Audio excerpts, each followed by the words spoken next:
talking about a Supreme Court case that's going to deal with whether or not law enforcement agencies have to get a search warrant before they tag your car with some sort of a GPS device. Gary, let me give you the worst. We talked about the worst case scenario that Barack Obama and Homeland Security are going to go after veterans and pro-lifers and Tea Party people because we're considered potential terrorists. But let's talk about real terrorists. How can law enforcement track somebody that is a suspect or highly suspicious to them if they've never committed a crime, XYZ, and they're going from one end of the country to the other?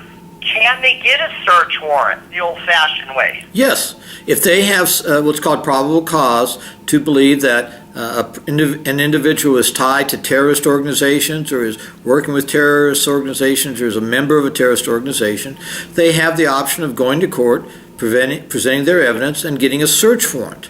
And there's a lot of things allowed them besides just the GPS tracking. They can have someone tailing the person. They can have surveillance where they have various locations under surveillance, and they can take pictures of the person, and they can take pictures of the person with other suspected terrorists to bolster their case. If they don't have the evidence initially for a judge, they gather the evidence and then they go to the judge with this additional evidence. It's doing it the old-fashioned way, the Jack Webb type of way. You get the evidence first. You don't just say, well, we think here we're the Department of Homeland Security and everybody is a returning veteran. We think they're a terrorist, so we need to follow them as they were directing local law enforcement all across the country to do with their right-wing extremism report. As I said, go ahead. Go ahead. No. Well, I was going to tell you brought up the movie Enemy of the State.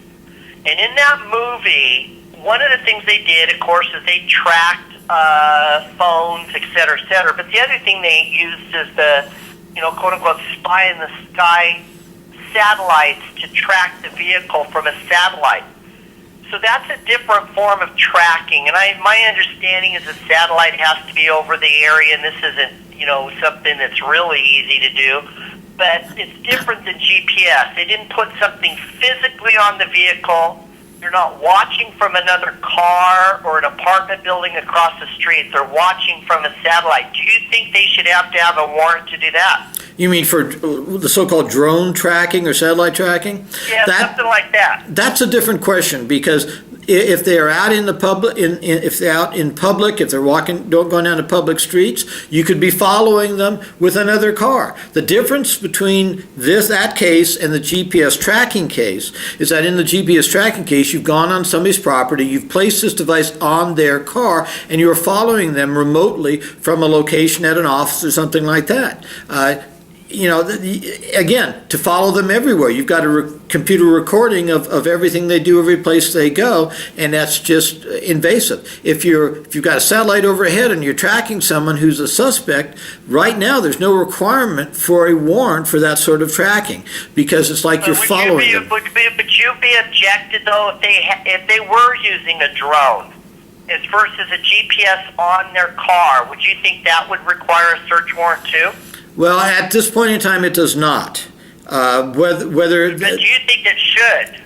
I could envision circumstances where such would become so invasive that and the technology could have changed so much that yes, I could. I mean, if we've got geosynchronous satellites, they're sitting above New York and tracking every vehicle on every street so we can follow everybody, and somehow we're able to determine the identity of everybody in those cars, so we have a completely pervasive tracking of everybody in society. I think that's something that could be challenged in the courts. I don't think you could get a warrant for that, and I think it just should be barred. I mean, that's... Well, because, they also have cameras in certain places that is filming everybody. And then, of course, the NSA, and maybe it's not the NSA anymore, but at one time, one of our agencies monitors all cellular phone messages looking for words like bomb,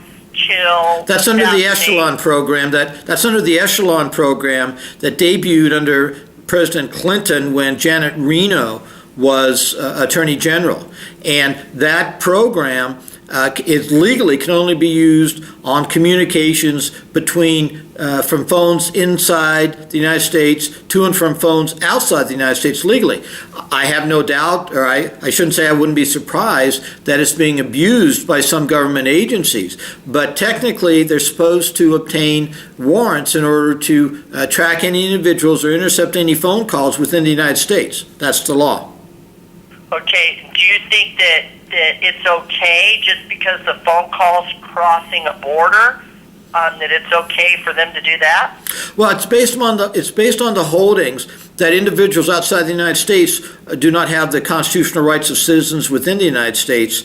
So therefore, but isn't the other half of the call from somebody or to somebody in the United States? yes, I'm not saying I agree with it. I'm just explaining what the law is. Right. Well, this is what I'm asking you, whether you agree with it or not, since you are a constitutional lawyer. I personally don't. I think there should be a warrant for someone to be able to intercept any phone calls, either going into or going from the United States, unless, with the sole exception, if the person making the phone call to a foreign country is a foreign national and is either illegally in the United States or is not properly in the United States. I think those phone calls could be intercepted because the people are not subject to their rights under the United States Constitution. I believe that it would be an exception. But if the phone call is to a United States citizen from a foreign country or from a United States citizen to a foreign country, I believe that a warrant should be required.